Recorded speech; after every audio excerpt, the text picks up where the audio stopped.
I think we've seen that not only in sports collectibles, but in a lot of other categories too. It's not a traditional investment, but it's a very good investment. If you do your research, you learn the market, and you have trusted advisors as well. Welcome to the Best New Ideas in Money, a podcast from MarketWatch. I'm Stephanie Kelton. I'm an economist and a professor of economics and public policy at Stony Brook University. And I'm Charles Passy, a reporter at MarketWatch. Each week, we explore innovations in economics, finance, technology, and policy that rethink the way we live, work, spend, save, and invest.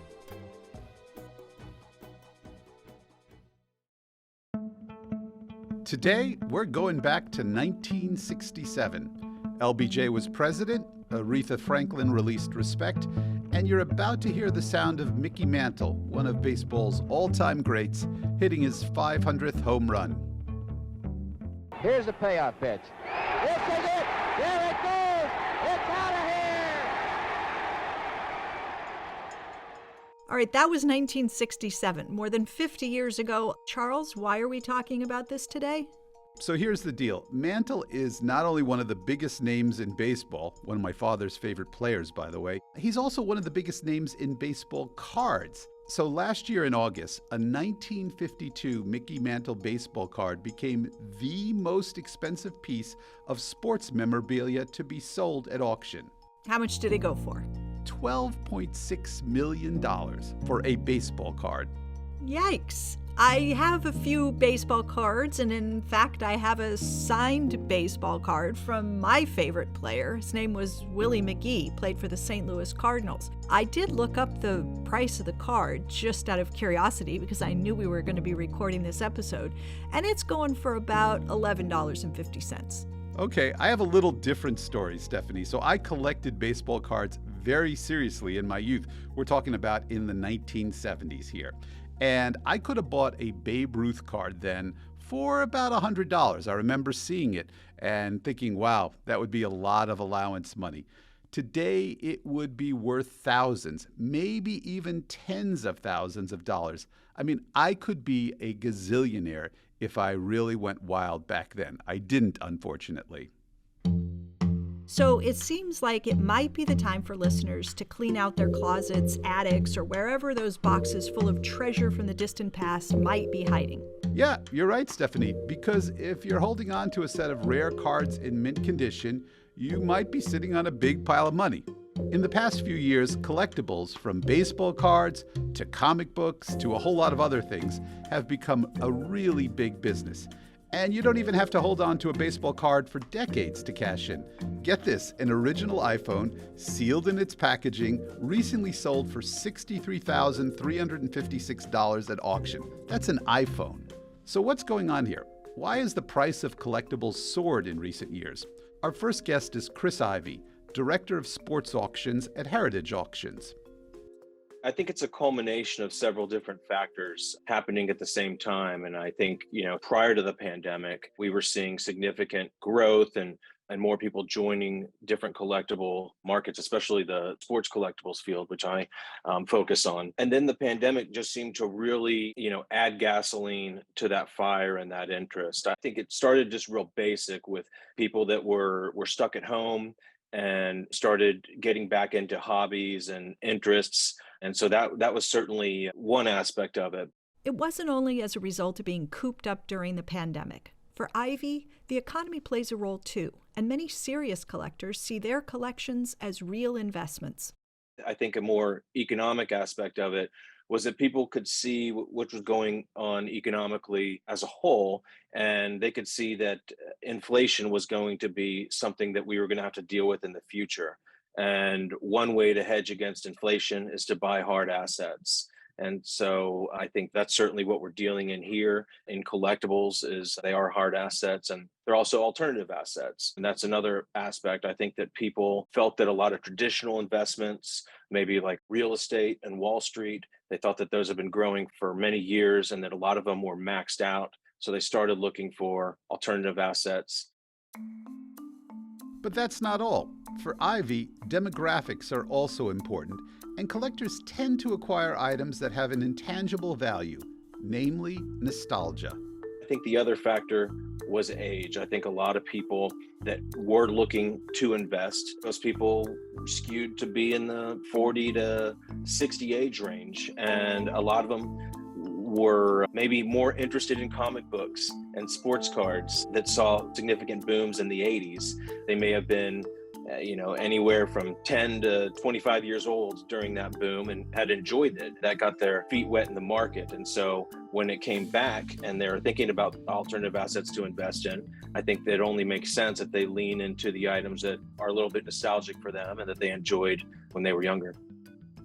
The market has also changed, and the sports memorabilia market in particular. It used to be a lot more risky. It was a lot more like the Wild West in the 80s and 90s, and even 20 years ago, as far as authentication of this material, being able to have it vetted professionally by a trusted third party, which allowed you to liquidate these assets. And now, especially with sports cards and third party grading, a lot of these things are a lot more commoditized than they used to be 20, 30 years ago. And it's a much more safe investment from a lot of angles, depending on what type of material you're buying, as far as, the material has been vetted. And if you're buying from trusted sources, you're getting good material for your collection. Ivy is referring to third-party grading, which is done by companies like Professional Sports Authenticator, or PSA. How it works is that a party that has no vested interest in the sale of an individual item independently verifies its authenticity. In other words, as a buyer, you know what you're going to be paying for, and as a seller, you know what you have. Second only to authenticity is condition, and these third-party graders also certify the condition of an item. Condition is one of the primary factors that investors look in, and essentially, as the condition gets better, the examples available get much scarcer, and the demand gets higher, and the prices ultimately get higher. So for the stuff that's truly rare and unique, that's sought after by collectors, there's a lot fewer of them out there, and that's why we see those type of numbers. So what we've seen is those top tier examples, as far as investment purposes are concerned, those are seeing much better returns. The returns for the higher end material are stronger and growing quicker than the returns for the mid-grade material, where there's other examples available for people to purchase. What does the future of the sports memorabilia market look like? No market goes up perpetually, right? There's always going to be corrections. There's always going to be periods of growth and then periods of decline. But overall, I think the collectibles market and the sports collectibles market specifically are very well poised. I liken collecting vintage Hall of Fame players more along the lines of investing in blue chip stocks, IBM, Apple, Amazon, those type of things, Babe Ruth, Lou Gehrig, Mickey Mantle. Those players, their names are etched in the record books as some of the greatest of all times. They're in the Hall of Fame. So there's really nothing that's going to occur to really significantly damage their collectability and their place in the marketplace. Whereas modern cards, for example, LeBron James, Tom Brady, Mike Trout, people that are still playing, those are much more speculative. There's people buying Joe Burrow and Justin Herbert rookie cards, Patrick Mahomes, at significant numbers. But again, those players are still playing. Their stats haven't been written. They play in violent sports, and an injury in the season could be career ending. And that wouldn't only damage the team and the player's future, but those people that have maybe purchased their sports cards as investments. So modern cards have a lot more risk and doesn't have as many long-term collectors as I would say vintage cards does. But it just depends on what your interest is as a collector and how risky you want to be. It's kind of like the stock market. If you bought Apple stock way back when and held on to it, you're pretty happy about that. And if you're holding on to one of those rare Mickey Mantle cards in great condition, you're really happy about that. But Heritage doesn't only deal in sports cards. Beyond recognizable categories like comic books and entertainment memorabilia, there are more esoteric options. That includes, if you can believe it and you can remember what they are, VHS tapes. VHS tapes are an interesting one. I think it does add that nostalgic factor. I think very few VHS tapes are even made today, if any. You know, you've got that original cover art. You've got the same aspects that are sought after by collectors in any category, which is it original? Is it unused? What kind of condition is the box in? All of those things. I would say VHS is a little bit behind the video game collecting movement that we've seen the last few years. I think that's the same type of thing, nostalgic. Obviously, putting VHS tapes or video games in holders and grading them is not what they originally intended for. But none of this stuff that's collectible that we're handling was what it's originally intended for. So, you know, baseball cards, comic books are intended to be read by children, not sonically sealed in slabs and graded. But that's the beauty of these collectibles. It's a lot of fun for the people that collect them, and they enjoy it. And that's the backbone of the business. In 2022, a collector in New York paid $75,000 for a VHS tape, still wrapped, of course, of the 1986 classic Back to the Future. Stephanie, do you have any of those old VHS tapes lying around somewhere in a closet? I doubt it, and if I did, I'm sure they wouldn't be wrapped in their original packaging, but boy, do I wish I did. I never thought I'd be talking about VHS tapes again, but moving on. While stories about VHS tapes and baseball cards selling for gobs of money are impressive, what's the whole collectibles market look like? We asked Ivy, how much in sales did Heritage do last year? The sports department did just under 200 million, and Heritage as a whole, I believe it was 1.4 billion. In his decades in the collectibles business, did Ivy ever anticipate these kinds of numbers? It's incredible. We've got clients that purchased items for $1 million 20 years ago. And I still remember that would get headlines, and the comments, people were like, they're nuts. He's crazy. Why would you buy a Babe Ruth jersey for $1 million? That jersey today, I could sell it tomorrow for $25 million. And I think we've seen that not only in sports collectibles, but in a lot of other categories too. It's not a traditional investment, but it's a very good investment if you do your research, you learn the market, and you have trusted advisors as well. I feel like this is making me want to root through some of my closets. And if you've already begun digging through boxes, well, keep digging. We'll be back after this.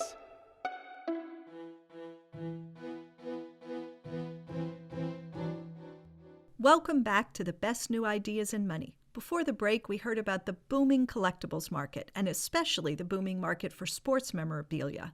Remember that Mickey Mantle card we talked about at the beginning of the episode? Well, the guy who bought the card in 1991 paid $50,000, sold it in 2022 for $12.6 million. But the Wall Street Journal did the math, and that means the seller made a roughly 20% annualized return on the card since he bought it over 3 decades ago, more than double what an S&P 500 index fund would have yielded. Which is kind of what really intrigues me. I mean, is it time to start thinking of collectibles as part of your portfolio? Collectibles are an expression of individuals' passions over time. And they include very different items that are scarce and that have a certain interest for us people. That's Nanette Hechler-Fayd'herbe, Chief Investment Officer of International Wealth Management and Global Head of Economics and Research at Credit Suisse. Of course, the biggest collectible category is art, but there are very different collectibles, wines, classic cars, luxury handbags, and it goes on and on as broad and diverse human passions are. Instead of baseball cards, Hechler-Fayd'herbe is primarily concerned with the varieties of collectibles held by ultra-high net worth individuals, which Credit Suisse defines as individuals with a total wealth of more than $50 million. She does not, however, consider collectibles to be an alternative investment. I think before categorizing it as an alternative investment, I would say that collectibles are a non-financial investment. Generally speaking, these are tangible assets. They are non-financial assets. However you think about collectibles as an investment, Hechler-Fayd'herbe does consider them to be a nice hedge in an era of rising inflation. But not all collectibles are created equal. It's very interesting to see that different collectibles react differently to inflation regimes. So, for example, when inflation is high, more elevated than what it normally is, certain collectibles have a better way and propensity to preserve their value. That would be the case for watches, wristwatches in particular, but also certain luxury handbags. And then other assets are less able to preserve their value in these periods of elevated inflation. And that could be said for art. For example, we have found Latin American and American art to be suffering in periods of elevated inflation. The other aspect comes with the business cycle. And we are all expecting 2023 to be a rather slow year by economic growth globally. So collectibles can be also viewed differently by where we are in the business cycle. In a broader sense, there's a relationship between the value of collectibles and global wealth. So when household wealth is on the rise, and in particular when big fortunes are made, this is in general a very good context for collectibles and for collectible returns and for collectibles values going up. However, when global private wealth is stagnating or even going down, then times become a little bit more difficult for collectibles as well. So really collectibles are a mirror and a reflection of what private wealth is doing over the world. But collectibles aren't only playthings for the very wealthy, which leads us to another guest, a person I've been dying to talk to for years. Hi there, I am Marcia Bemko. I'm the executive producer of Antiques Roadshow. If you haven't seen it, Antiques Roadshow is a television program that has aired on PBS since 1997. The roadshow traverses the United States, and in each destination where it stops, residents bring items of value to be appraised by the experts. Sometimes, an old blanket turns out to be a one-of-a-kind Navajo Ute blanket from the 1850s, worth between $1.5 and $2 million. Other times, Grandma's vase, well, turns out just a vase. During her years producing Roadshow, Bemko has seen a whole lot of collectibles, and in her view, there's a rhythm to the rise and fall of various categories of collectibles. The kinds of things that I see that are collectible these days are things that my children wanted to have or that I had. Remember Archie, Betty, and Veronica? I love comic books. I love those comic books. I bought them all the time. How did I forget what they were? 12 cents, 25 cents, really, really inexpensive. Or like my kids, Pokemon cards. That kind of thing that you bought as a kid for very, very little. You bought them like in a pack of bubble gum. You didn't spend a lot of money, but you kept yours. So if you're thinking of investing in a collectible that could be worth thousands, maybe even millions in a few decades, what should you be looking for? The thing is that when you look back at the Archie comic books, back when you could have bought them for the 12 cents, 25 cents, was it worth it? I'm sure there were other comic books on the stand that day that haven't gone up like that. So who's to predict what's going to be hot in the future? And if you're looking to buy new things, like that are made in multiples and you think they're going to go up in value, well, anything that there's made hundreds of probably isn't going to go up in value that much. It's about rarity. The really valuable items that we see always have rarity in common. Doesn't matter what it is. It's always rare. If you're interested in getting into collectibles, where should you start? Let's go back to Chris Ivy.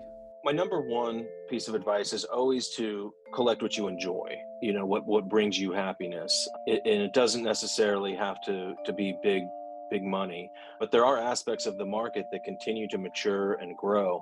20 years ago, you could have bought original photographs for literally pennies on the dollar for what they're selling for now, because that wasn't a part of the market that wasn't matured.